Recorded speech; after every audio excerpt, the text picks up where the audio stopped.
fshehur që përbën, ka shkelur të gjitha normat e drejtësisë që ekzistojnë të asaj drejtësie edhe ndërkombëtare dhe jo vetëm të Kosovës.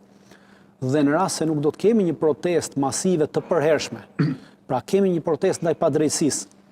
Në 81-shin shqiptarët të ngritën protesta ndaj padrejtësisë dhe ishin të vazhdueshme. Pra e shqetësuan pushtetin. Edhe këtu në rast se këto protesta nuk janë të vazhdueshme ndaj padrejtësisë, duhet konsideruar në të njëjtën mënyrë. Pra padrejtësia atëherë padrejtësi tashti.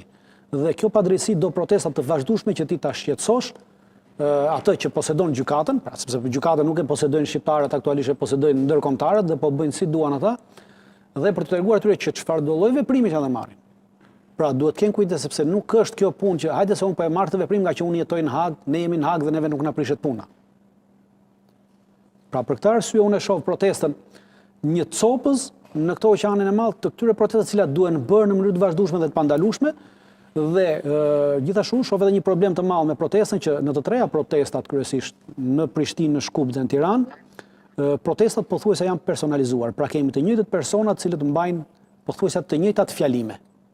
Ndërkohë që ushtrisë shqiptare të Kosovës nuk i kanë munguar njerëzit dhe më pakta komandantë të zonave dhe anëtarë të shtabit të përgjithshëm, duke qenë se ushtria shqiptare e Kosovës ka pasur një shtab të përgjithshëm në një nivel profesionist, duhej që anëtarë shtabit të përgjithshëm të merrnin pjesë dhe të ishin të ftuar dhe të flisin në këto protesta pjesëtarë të ndryshëm, pasi shtabi i përgjithshëm ka qenë totalisht i kompletuar.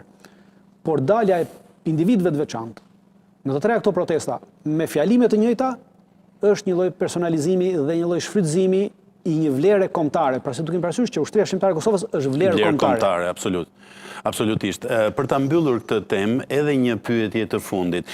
Doktor Ramabaja u shpreh pak më herët që është jo optimist për sa i përket fundit, duke qenë se ndoshta mesi i 2026 do ta mbylli këtë çështje. Cila është ndjesia juaj drejtën? Atë duhet kemi një parasysh.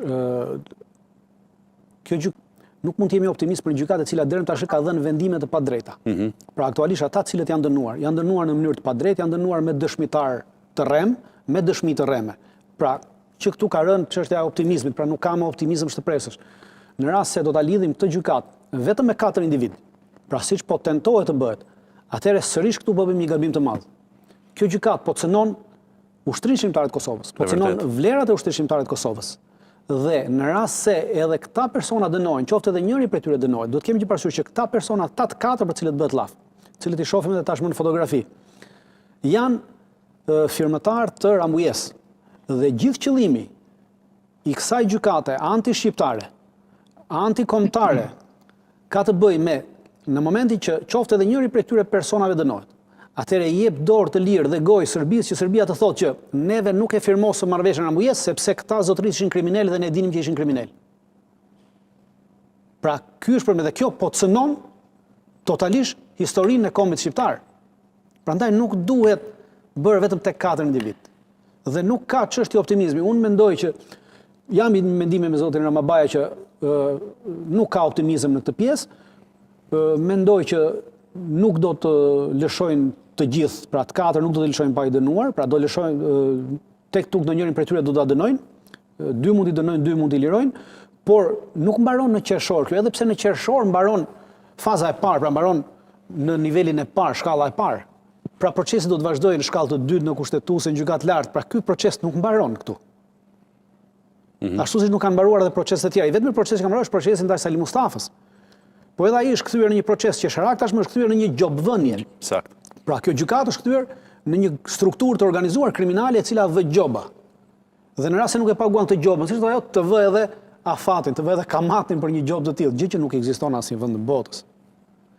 Prandaj që nuk ka asnjë vend për optimizëm. E gjitha është pesimizëm.